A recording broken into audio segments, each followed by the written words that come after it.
പ്രിയപ്പെട്ടവരെ, അമേരിക്കയും ഇസ്രയേലും തമ്മിലുള്ള യുദ്ധം അവസാനിപ്പിച്ച് ഒരു വെടിനിർത്തൽ കരാറിൽ ഒപ്പിടാൻ നിൽക്കുന്ന ഈ ഘട്ടത്തിൽ അന്താരാഷ്ട്ര തലങ്ങളിലെല്ലാം വളരെ പ്രധാനപ്പെട്ട ഒരു ചർച്ചയാണ് ഈ യുദ്ധത്തിൽ ആരാണ് വിജയിച്ചത് എന്ന്. ഇറാൻ പറയുന്നു രാഷ്ട്രീയപരമായും അതുപോലെ സൈനികപരമായും ഞങ്ങൾക്ക് വിജയമുണ്ടായി. അതേസമയം അമേരിക്ക സാധാരണ ഡൊണാൾഡ് ട്രംപ് അത്തരത്തിലുള്ള പ്രസ്താവനകളൊക്കെ നടത്താറുണ്ട്, ഞങ്ങൾ ജയിച്ചു ഇറാൻ തോറ്റു എന്നൊക്കെ. പക്ഷെ ഈ ഒരു ഘട്ടത്തിൽ ട്രംപിൽ നിന്ന് അങ്ങനെയുള്ള ഒരു പ്രസ്താവനയും പുറത്തു വരുന്നില്ല എന്നത് അടിവരയിടേണ്ട പ്രധാനപ്പെട്ട ഒരു പോയിന്റാണ്. അതേസമയം ഇസ്രായേലിന്റെ പത്രമായ ഹാർട്സ് റിപ്പോർട്ട് ചെയ്യുന്നത് ഇത് ഇറാന്റെ ആയത്തുൽ മുജ്തബ ഖാംനയുടെ വിജയമാണ് എന്നാണ്. മാത്രമല്ല ട്രംപിനെ കുറിച്ച് പറഞ്ഞത് അദ്ദേഹം നിന്ദ്യനായി യുദ്ധത്തിൽ നിന്ന് പിന്മാറിയിരിക്കുന്നു, ഇനി ഇറാനുമായി യുദ്ധത്തിലേക്ക് പോകാൻ അദ്ദേഹം തയ്യാറല്ല എന്ന കാര്യമാണ് പറഞ്ഞിരിക്കുന്നത്. ഈ വാർത്തകളിൽ നിന്നെല്ലാം എന്തുമാത്രം അസ്വസ്ഥതയാണ് ഇസ്രായേലിൽ ഉണ്ടായിരിക്കുന്നത് എന്ന കാര്യം വ്യക്തമാണ്. മാത്രമല്ല അമേരിക്കയും ഇറാനും തമ്മിൽ ഒരു സമാധാന കരാറിലെത്താൻ വേണ്ടി ഞങ്ങളെ ബലിയർപ്പിച്ചിരിക്കുകയാണ് എന്നും കൂടെ ഇസ്രായേലിന്റെ ചാനൽ 12 റിപ്പോർട്ട് ചെയ്തിട്ടുണ്ട്. അതോടൊപ്പം അറ്റ്ലാന്റിക് മാസിക റിപ്പോർട്ട് ചെയ്തിരിക്കുന്നത് ഇറാനെ കീഴ്പ്പെടുത്താൻ വന്നയാൾ കീഴ്പ്പെട്ടിരിക്കുന്നു എന്നാണ്. ട്രംപിനെ കുറിച്ചാണ് ഈ കാര്യം പറയുന്നത്. ഇറാനിൽ ഭരണമാറ്റം ഉണ്ടാക്കാൻ പോകുന്നു, ഇറാനെ ഞങ്ങൾ കീഴ്പ്പെടുത്താൻ പോകുന്നു, വെനിസ്വലയെ പോലെ ഞങ്ങൾ കൈകാര്യം ചെയ്യും എന്നൊക്കെയായിരുന്നു ട്രംപ് പറഞ്ഞിരുന്നത്. വലിയ ആർമാഡയാണ് ഇറാന് ചുറ്റും എത്തിയത് എന്നൊക്കെയായിരുന്നു അദ്ദേഹം പറഞ്ഞിരുന്നത്. എന്നാൽ ഇറാനെ കീഴടക്കാൻ വന്നയാൾ ഇപ്പോൾ കീഴടങ്ങുന്നു എന്നാണ് ഈ മാസിക റിപ്പോർട്ട് ചെയ്യുന്നത്. എന്തുകൊണ്ടാണ് അന്താരാഷ്ട്ര മാധ്യമങ്ങൾ ഇങ്ങനെ വിലയിരുത്താനുള്ള കാരണം? ഇറാനും അമേരിക്കയും മുന്നോട്ട് വെച്ച കാര്യങ്ങളിൽ ആരാണ് പിന്നോട്ട് പോയത് എന്നതും ഈ യുദ്ധത്തിലൂടെ ആരാണ് അധികം നേടിയത് എന്നുമാണ് ഇവിടെ വിലയിരുത്തേണ്ടത്. അപ്പോഴാണ് ഇത് സൈനികപരമായും രാഷ്ട്രീയപരമായും വിജയം ആർക്കുണ്ടായി എന്ന് പറയാൻ കഴിയുകയുള്ളൂ. ഒന്നാമത്തെ കാര്യം, ഈ കരാറിലൂടെ അമേരിക്ക ഇറാനുമേൽ ഏർപ്പെടുത്തിയ ഉപരോധങ്ങളെല്ലാം നീക്കാൻ പോവുകയാണ്. യുദ്ധത്തിന്റെ മുമ്പ് ഈ ഉപരോധം ഉണ്ടായിരുന്നു, ഈ ഉപരോധം നീങ്ങാൻ പോവുകയാണ്. അതുപോലെ യുദ്ധത്തിലൂടെ ഉണ്ടായ കടലിലുള്ള ഇറാന്റെ കപ്പലുകൾക്കുള്ള ഉപരോധം അതും അമേരിക്ക നീക്കാൻ പോവുകയാണ്. മാത്രമല്ല ഇറാൻ ഹോർമുസ് കടലിടുക്കിൽ സർവീസ് ഫീ ഈടാക്കും എന്ന് പറഞ്ഞിരുന്നു. എന്നാൽ ഇതിനെക്കുറിച്ചുള്ള കാര്യം ഇപ്പോൾ ഇറാൻ പറഞ്ഞിരിക്കുന്നത് ഞങ്ങളുടെയും ഒമാനിന്റെയും പരമാധികാരം, ഹോർമുസ് കടലിടുക്കിലുള്ള പരമാധികാരം അമേരിക്ക അംഗീകരിച്ചിട്ടുണ്ട്.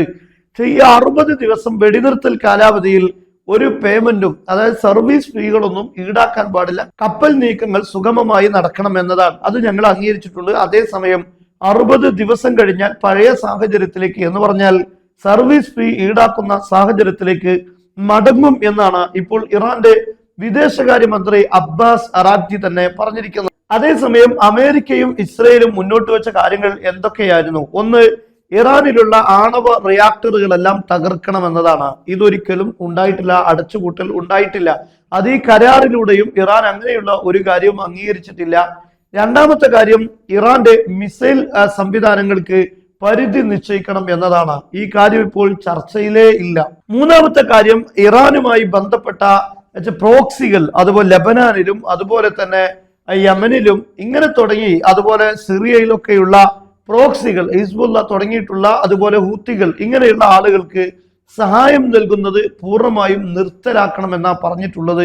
എന്നാൽ ആ കാര്യം ഇപ്പോൾ ഈ ചർച്ചയിലോ അല്ലെങ്കിൽ ഈ ഉടമ്പടിയിലോ ധാരണാപത്രത്തിലോ ഇല്ല എന്നത് എടുത്തു പറയേണ്ട കാര്യമാണ്. എന്നാൽ അമേരിക്ക ഇപ്പോൾ അവരുടെ ഏറ്റവും പ്രധാനപ്പെട്ട ഒരു കാര്യം നേടിയെന്ന് പറയുന്നത് ആണവായുധം ഇറാൻ ഉണ്ടാക്കുകയില്ല എന്ന് വാക്ക് പറഞ്ഞിട്ടുണ്ട് എന്നാണ്.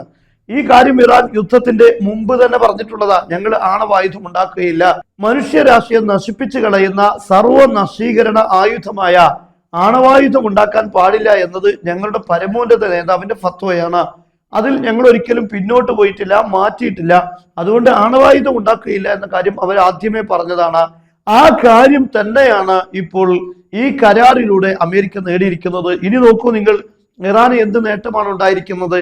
300 ബില്യൺ ഇറാന്റെ ഫ്രീസ് ചെയ്ത, കണ്ടുകെട്ടിയിട്ടുള്ള ഇറാന്റെ പണം ഇറാന് തിരിച്ചു നൽകാൻ പോകുന്നത്. ഇതിലൂടെ ഇറാന് വലിയ സാമ്പത്തിക നേട്ടം ഉണ്ടാക്കാൻ സാധിക്കും. ഈ യുദ്ധത്തിലുണ്ടായ എല്ലാ നാശനഷ്ടങ്ങളും നികത്താൻ ഇറാന് ഈ വലിയ ഒരു തുക തന്നെ മതിയാകും. അതേസമയത്ത് ഇറാന് ഇതുവരെ ഉണ്ടായിരുന്ന ഉപരോധങ്ങൾ, ഈ ഉപരോധം കാരണം എണ്ണ വിറ്റഴിക്കുന്നിടത്ത് വലിയ പ്രതിസന്ധി ഉണ്ടായിരുന്നു. എന്നാൽ ഇപ്പോൾ ഈ ഉപരോധം നീങ്ങിക്കഴിഞ്ഞാൽ ഇറാന് വലിയ രൂപത്തിലുള്ള സമ്പത്ത് നേടിയെടുക്കാൻ ഇതിലൂടെ, എണ്ണ വിപണിയിലൂടെ സാധിക്കുമെന്നത് എടുത്തു പറയേണ്ട കാര്യമാണ്. ഇതിലൂടെ ഇറാന് പണം സംഭരിക്കാനും ഈ പ്രോക്സികൾക്ക് ഇനിയും കൂടുതൽ ആയുധമുണ്ടാക്കാനും ഇസ്രായേലിനെ നേരിടാനുള്ള കൂടുതൽ ആയുധങ്ങൾ ഉണ്ടാക്കാനും ഇറാന് സാധിക്കും. യഥാർത്ഥത്തിൽ ഈ ഉപരോധമൊക്കെ നീക്കിക്കളയുക എന്നത് അമേരിക്കൻ പ്രസിഡന്റ് ഡൊണാൾഡ് ട്രംപ് ഒരിക്കലും ഉൾക്കൊള്ളാത്ത കാര്യമാണ്. പക്ഷെ ഇപ്പോൾ ഇറാന് മുന്നിൽ നേരത്തെ പറഞ്ഞ പോലെ കീഴടക്കാൻ വന്നയാൾ കീഴടങ്ങേണ്ട ദാരുണമായ സാഹചര്യമുണ്ടായി. അതാണ്